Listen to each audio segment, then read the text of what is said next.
Witam serdecznie na moim blogu Słowo na dziś. Na imię mam Krzysztof i zapraszam Was do analizy Pisma Świętego. Poganie mają taki zwyczaj, że Bogom nadają wiele imion. Albo odwrotnie, uważają, że ten Bóg z tamtej religii to jest ten sam Bóg, tylko pod innym imieniem. Zwyczaj ten niestety przedostał się też do chrześcijaństwa i w ten sposób doprowadzono do tego, że chrześcijaństwo zgubiło prawdziwe imię naszego Pana i właściwie czci Chrystusa pod fałszywymi imionami. Wiem, że to, co mówię, niektórych może drażnić, ponieważ jesteście przyzwyczajeni do tego imienia, macie z nim więź emocjonalną, ale niestety są to fałszywe imiona. Imiona, których Pan nasz nie nosił i nie otrzymał od swego Ojca, podczas gdy jest też takie jedno imię, które otrzymał.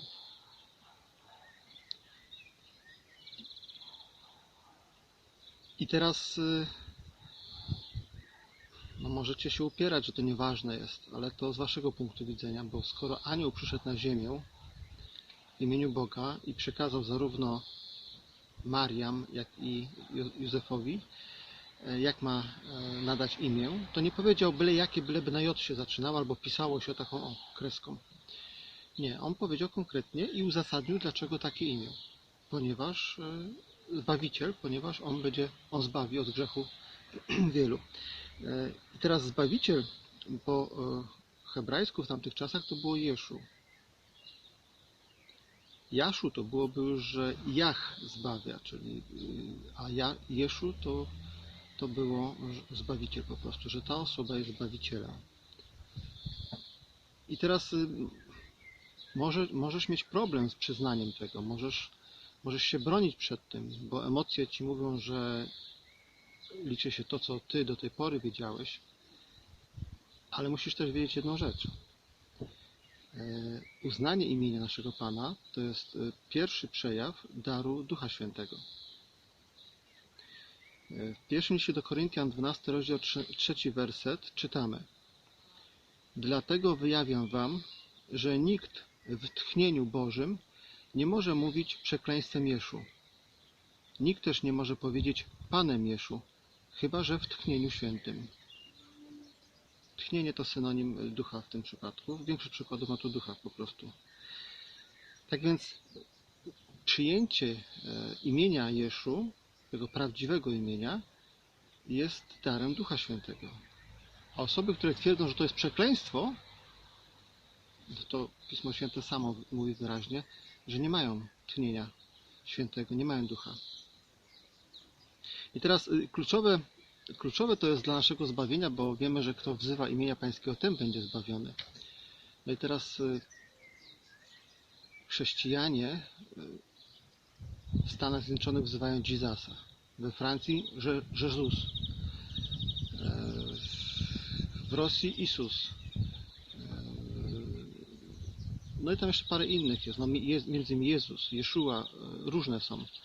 Ale w rzeczywistości nie mogą być wszystkie prawdziwymi, ponieważ one się od siebie różnią. Tak więc ludzie wzywają imienia, każdy innego, to w zasadzie wzywają innego Chrystusa. A inny Chrystus niż ten prawdziwy to jest antychryst. Inny Chrystus niż ten prawdziwy to jest antychryst. Zobaczmy, jak ważne to jest w końcu, prędzej czy później, choćby ludzie odrzucali te prawdziwe imię, to prędzej czy później będą musieli je uznać i oddać mu cześć. To zapowiada proroctwo zanotowane w liście do Filipian, 2 rozdział, 10 i 11 werset, gdzie czytamy: Aby na imię Jeszu zgięło się każde kolano istot niebieskich i ziemskich i podziemnych, i aby wszelki język wyznał, że Jeszu Pomazaniec jest Panem dla chwały Boga Ojca. Tak więc prędzej czy później wszyscy uznają, że oddadzą cześć Panu naszemu Pomazańcowi, Chrystusowi w tym imieniu. Dowodem na to, że tylko jedno imię jest prawdziwe, jest też Pismo Święte. Jeżeli ktoś twierdzi, że Chrystus ma wiele imion, wszystkie są prawdziwe, to musi nie uznać tego fragmentu Pisma Świętego. Dzieje apostolskie 4:12, 4 rozdział 12 werset mówi: i w nikim innym nie ma wybawienia, bo nie ma pod niebem żadnego innego imienia danego ludziom, dzięki któremu mamy zostać wybawieni.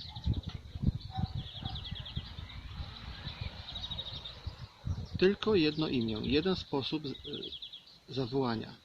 Bo imię to nie jest sposób pisania. Imię to jest sposób zwracania się do kogoś. A to imię otrzymał Pan nasz od swego Ojca i za to imię dziękował swojemu Ojcu w modlitwie i dziękował za to, że zapewniał, że sam zachował uczniów w tym imieniu, które otrzymał od Ojca i prosił, żeby Ojciec zachował ich w tym imieniu. Tak więc jest to bardzo ważna rzecz. Jeżeli chcesz szczerze służyć Panu naszemu, Chrystusowi, to musisz uznać Jego prawdziwe imię i musisz Mu oddać cześć. Zapraszam do kolejnego odcinka mojego bloga następnym razem. A jeśli Ciebie zainteresował temat, kliknij subskrypcję.